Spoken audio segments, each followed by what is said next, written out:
December 20. Silos நகர புனித Dominic. Spain நாட்டில் நவாரா பகுதியில் வாழ்ந்த எளிய பெற்றோருக்கு கிபி 1000வது ஆண்டு பிறந்தார் டோமினிக். சிறுவயதில் ஆடு மேய்க்கும் பணியினைச் செய்த இவர் ஆண்டவரின் குரலை கேட்டு ஆண்டவரோடு இரண்டரக் கலந்தார். தன் வாழ்வினை இறைவனுக்கு அர்ப்பணிக்க விரும்பிய இவர் ஆசீர்வாதப்பர் துறவற சபையில் சேர்ந்து துறவியானார்.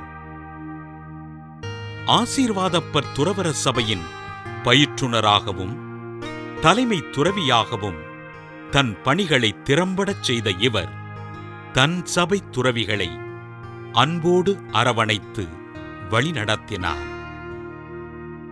நவாரா அரசன் 3ஆம் கார்சியா சான்சிஷி ஆசீர்வாதப்பர் துறவு மடத்தின் நிலத்தினை அபகரிக்க இதனை கடுமையாக எதிர்த்த டோமினிக் அரசனால் நவாரா பகுதியிலிருந்து வெளியேற்றப்பட்டார்.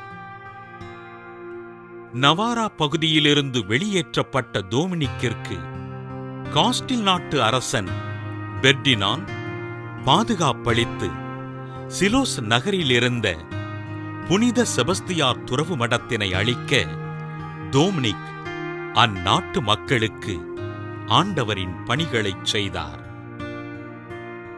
மடத்தின் தலைமை துறவியாக நியமிக்கப்பட்ட டோமினிக் எளிய மக்கள் கல்வி கற்று வாழ்வில் முன்னேற உதவிகள் செய்தார்.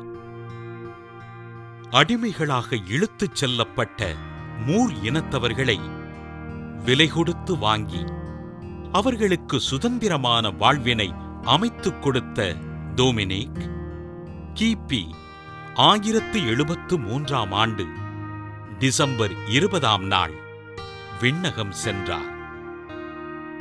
புனித டோமினிக்கின் கல்லறையில் வேண்டுதல் செய்பவர்களுக்கு எண்ணற்ற புதுமைகள் நிகழ திரு அவை இவரை புனிதராக உயர்த்தி கைதிகளின் பாதுகாவலராக அறிவித்தது.